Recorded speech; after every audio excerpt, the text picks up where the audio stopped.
Bidar Mangaluru robbery ಬಳಿಕ ಮತ್ತೊಂದು ಪ್ರಕರಣ. ಇದು ಹಾಸನ ಜಿಲ್ಲೆಯಲ್ಲಿ ಎಟಿಎಂ ಕದ್ದು ಕಳ್ಳರು ಎಸ್ಕೇಪ್ ಆಗಿದ್ದಾರೆ. ಚನ್ನರಾಯಪಟ್ಟಣದ ಉದಯಪುರದ ಇಂಡಿಯಾ ಎಟಿಎಂ ಕಳ್ಳತನ ಆಗಿದೆ. ಬೀದರ್ ಮಂಗಳೂರು ಆಯಿತು, ಹಾಸನದಲ್ಲಿ ಅದೇ ಸಂದರ್ಭದಲ್ಲಿ ಎಟಿಎಂ ಒಂದು ಕಳ್ಳತನ ಆಗಿತ್ತು. ಈಗ ಮತ್ತೊಂದು ಎಟಿಎಂ ಕಳ್ಳತನ.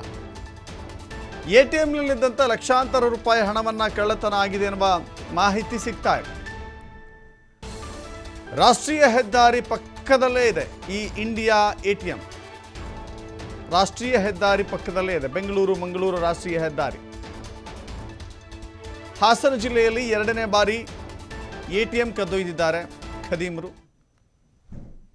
ಸ್ಥಳಕ್ಕೆ ಚನ್ನರಾಯಪಟ್ಟಣ ಗ್ರಾಮಾಂತರ ಪೊಲೀಸರು ಭೇಟಿ ಕೊಟ್ಟಿದ್ದಾರೆ. ಸ್ಥಳದಲ್ಲಿ ಬೆರಳಚ್ಚು ತಜ್ಞರಿದ್ದಾರೆ. ಶ್ವಾನದಳದಿಂದ ಪರಿಶೀಲನೆ ಆಗ್ತಾ ಇದೆ.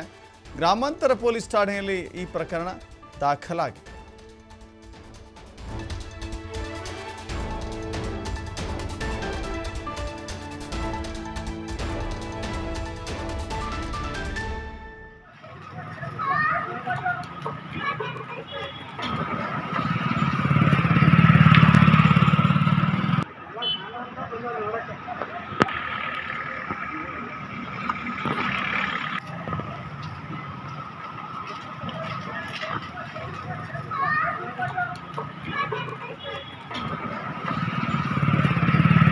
ಬೆಂಗಳೂರು ಮಂಗಳೂರು ರಾಷ್ಟ್ರೀಯ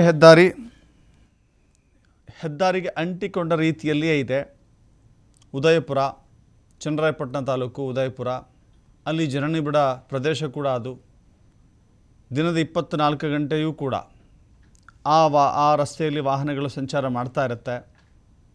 ಜನ ನಿಗಾ ವಹಿಸುವಂಥ ರಸ್ತೆ ಇದು. ಆದರೂ ಕೂಡ ಈ ಎಟಿಎಮ್ಮನ್ನು ಕಳ್ಳತನ ಮಾಡಿದ್ದಾರೆ ಅಂತ ಹೇಳಿದರೆ ಕಳ್ಳರು ಎಷ್ಟರ ಮಟ್ಟಿಗೆ ಕೈ ಚಳಕವನ್ನು ತೋರಿಸ್ತಾ ಇದ್ದಾರೆ ಅನ್ನೋದು ಅರ್ಥ ಆಗುತ್ತೆ. ಅಂಥವರ ಬಂಧನಕ್ಕಾಗಿ ಹಾಸನ ಪೊಲೀಸರು ಈಗ ಬಲೆಯನ್ನು ಬೀಸಿದ್ದಾರೆ.